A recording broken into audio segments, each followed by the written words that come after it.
എല്ലാ പ്രേക്ഷകർക്കും എല്ലാ ശ്രോതാക്കൾക്കും ധീമഹിയിലേക്ക് സ്വാഗതം. നമ്മൾ 156-ാമത്തെ നാമമൊക്കെ ഇവിടെ പറഞ്ഞു കഴിഞ്ഞു. ഈ 156-ാമത്തെ നാമം തൊട്ട് 203-ാമത്തെ നാമം വരെ ദേവിയുടെ യോഗവൈഭവസ്ഥിതിയാണ് കാണിക്കുന്നത്. യോഗവൈഭവസ്ഥിതി ദേവിയുടെ നമ്മൾ 156-ലും 57-ലും നമ്മൾ രാഗദ്വേഷാദികളൊക്കെ തന്നെ പറഞ്ഞു. നമ്മൾ ഇന്ന് സംസാരിക്കുന്നത് നിർമ്മദ എന്ന് പറയുന്ന ദേവിയുടെ നാമം, അതിൻ്റെ അർത്ഥവ്യാപ്തിയെക്കുറിച്ചാണ് ഇന്നിപ്പോൾ ഇവിടെ സംസാരിക്കാൻ ഉദ്ദേശിക്കുന്നത്. നിർമ്മദ, മതം എന്ന് പറഞ്ഞാൽ ഞങ്ങൾക്കറിയാം, അഹങ്കാരം, ഔദ്ധത്യം, ഗർവ്. നമുക്കെല്ലാവർക്കും ഗർവമുണ്ട്, നമുക്കെല്ലാവർക്കും ഈഗോ എന്ന് പറയും നമ്മളല്ലേ. നമുക്കെല്ലാവരും ഞാൻ വലിയ ഉദ്യോഗസ്ഥനാണ്, അല്ലെങ്കിൽ ഞാൻ വലിയ സൗന്ദര്യമുള്ളവളാണ്, അല്ലെങ്കിൽ ഉള്ളവനാണ്, ആരോഗ്യമുള്ളവനാണ്, അല്ലെങ്കിൽ ഉള്ളവളാണ്, എനിക്ക് എന്താ പറയുന്നത് സമ്പത്തുണ്ട്, പിന്നെ അതേപോലെ എനിക്ക് ശക്തിയുണ്ട്, എനിക്ക് അധികാരമുണ്ട്, പ്രതാപമുണ്ട്. I have so many things to my credit because I am immensely powerful, I am very beautiful to look at, I know so many things, I am a scholar, മറ്റേതാണ് മറിച്ചാണ്, അല്ലെങ്കിൽ I occupy a position of eminence എന്നൊക്കെ പറഞ്ഞിട്ട് all of us will have without exception one kind of a ഒരു feeling of ഒരു superiority or the other, എന്തെങ്കിലും in one facet of your life, in one area of your life. Maybe you will be excelling other people, you will be second to none, അങ്ങനെയൊക്കെ വരുമല്ലോ. അപ്പോൾ ആ മതം അശേഷമില്ലാത്തവളാണ് ദേവി എന്നാണ്. സർവജ്ഞയും സാന്ദ്ര കരുണയും സർവശക്തയുമാണ് ദേവി എന്നാണ്. കരുണയുടെ മൂർത്തിമദ്ഭാവമാണ്, സർവശക്തികളുടെയും ഇരിപ്പിടമാണ്, സർവജ്ഞയാണ്. She is the seat of all knowledge, she is awareness personified. ബോധം എന്ന് പറയുന്നത് ദേവി തന്നെയാണ്. പക്ഷെ അതിൻ്റെ ഗർവ അഥവാ അഹങ്കാരം അല്ലെങ്കിൽ മതം അശേഷം ഇല്ലാത്തവളുമാണ്. നമുക്ക് ഒരുപാട് അഹങ്കാരങ്ങൾക്ക് വിത്തുപാകുന്ന പല പല കാര്യങ്ങളുമുണ്ട്. അതായത് നമ്മുടെ സൗന്ദര്യം, നമ്മുടെ യൗവനം, ഇതെല്ലാം കൂടെ കൂടിച്ചേർന്നാൽ എന്താണ് പറയുന്നത്, അഹങ്കാരത്തിന് കയ്യും കാലും വെച്ചു എന്ന് നമുക്ക് വേണമെങ്കിൽ പറയാം. ഇതെല്ലാം കൂടെ ആരിലെങ്കിലും ഉണ്ടെങ്കിൽ പിന്നെ അവര് ഭയങ്കര അഹങ്കാരികളായിരിക്കും, മതോന്മത്തരായിരിക്കും.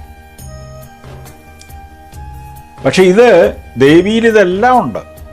രൂപസൗകുമാര്യമുണ്ട്, സൗന്ദര്യമുണ്ട്, പാണ്ഡിത്യമുണ്ട്, ശക്തിയുണ്ട്, മഹാപ്രഭാവശാലിനിയാണ്. അതാ ഞാൻ പറയാം, ഇമ്മൻസ്ലി പവർഫുൾ. ഇതാണ് പറയുന്നത്, ഒമ്നി പ്രസന്റ് ആണ്, ഒമ്നീസിയന്റ് ആണ്, ഒമ്നി പൊട്ടന്റ് ആണ്. എല്ലാ ശക്തിയും കൂടെ കേന്ദ്രീകരിച്ചിരിക്കുന്നവളാണെന്ന് അർത്ഥം. എവിടെയും ഉണ്ട്. ആകാശവത് സർവഗതശ്ച നിത്യ, അത് ഞാൻ നേരത്തെ പറഞ്ഞല്ലോ. അപ്പൊ ലളിത എല്ലായിടത്തും ഉണ്ട്. സർവാനുല്ലംഘ്യ ശാസനയാണ് എല്ലാത്തിനും. സർവവ്യാധി പ്രശമനിയാണ്, സർവമൃത്യു നിവാരിണിയാണ്, മൃത്യുദാരു കുഠാരികയാണ്. അപ്പോൾ ഒരുപാട് ക്വാളിറ്റീസ് ഉണ്ട്, ക്വാളിറ്റീസ് ഇൻകാർണേറ്റ്, എല്ലാം ഉണ്ട്. അപ്പൊ അതുല്യയാണ് ദേവി എന്നർത്ഥം. ലോകത്തിന് മാതൃക കാട്ടേണ്ട ദേവി അതുല്യത ഉള്ള ആളാണ്.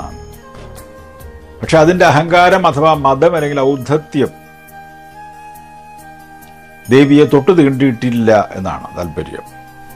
യദ്യദാചരതി ശ്രേഷ്ഠ തത്ത ദേവേതരോജന സയത് പ്രമാണം കുരുതേ ലോകസ്തദനു വർത്തതേ എന്ന് പറയുന്നുണ്ടല്ലോ ഭഗവത്ഗീതയിൽ. യദ്യദാചരതി ശ്രേഷ്ഠ തത്ത ദേവതരോജന സയത് പ്രമാണം കുരുതേ ലോകസ്തദനു വർത്തതേ എന്ന് ഭഗവത്ഗീത പറയുന്നുണ്ടല്ലോ. നമ്മൾ എപ്പോഴും ചുറ്റും നോക്കുമ്പോൾ ഏറ്റവും ശ്രേഷ്ഠരായിട്ട് നമുക്ക് തോന്നുന്ന ആളുകളുടെ പ്രവർത്തനമാണ് നമ്മൾ എന്ത് പറയുന്നത്, അനുകരിക്കുന്നത്. അവരെന്താണോ പ്രമാണമായിട്ട് കരുതുന്നത് ആ പ്രമാണമാണ് നമ്മുടെ ജീവിതത്തിൽ നമ്മൾ അനുവർത്തിക്കുന്നത് എന്നർത്ഥം. ഇപ്പോൾ you look around for people who can guide you and people who are capable of tendering advice to you in times of distress, and whatever they do you copy it എന്നുള്ളതാണ്. അപ്പം അങ്ങനെ നോക്കുമ്പോൾ ദേവിയെ നമ്മൾ സമാരാധ്യയായിട്ട്, സർവജന സമാരാധ്യയായിട്ട് കണക്കാക്കുന്നു. ദേവിയെ നമ്മളെല്ലാവരും പ്രകീർത്തിക്കുന്നു, പൂജിക്കുന്നു, ദേവീ പാദങ്ങളിൽ നമ്മൾ വണങ്ങുന്നു. കാരണം അവൾ നിർമ്മതയാണ്, മതമില്ലാത്തവളാണ്, മതലേശമില്ലാത്തതാണ്. അപ്പോൾ 158 നാമം നിർമ്മദ എന്ന് പറയുന്നു. ഓം നിർമ്മദായൈ നമഃ എന്ന് നമുക്ക് ജപിച്ചുകൊണ്ടിരിക്കാം. അത് നമ്മുടെ മതം അല്ലെങ്കിൽ നമ്മുടെ അഹങ്കാരം, നമ്മുടെ ഔദ്ധത്യം, നമ്മുടെ ഗർവമൊക്കെ ശമിപ്പിച്ച് നമ്മളെ ദേവീ പാദത്തിലേക്ക് നയിക്കുന്ന, അല്ലെങ്കിൽ അത്തരത്തിലുള്ള ചിന്തകളും അത്തരത്തിലുള്ള പ്രവർത്തനങ്ങളിലും കൂടുതൽ വ്യാപരിക്കാൻ നമ്മളെ നിരന്തരമായിട്ട് പ്രേരിപ്പിച്ചുകൊണ്ടിരിക്കും. 159 നാമം അടുത്ത എപ്പിസോഡിൽ നമുക്ക് അനാവരണം ചെയ്യാം. അതിലുള്ള അർത്ഥം എന്താണെന്ന് നമുക്ക് നോക്കാം. ഈ എപ്പിസോഡ് ഇവിടെ ഇപ്പോൾ വൈൻഡ് ചെയ്യുകയാണ്. നിങ്ങൾക്ക് നമസ്കാരം.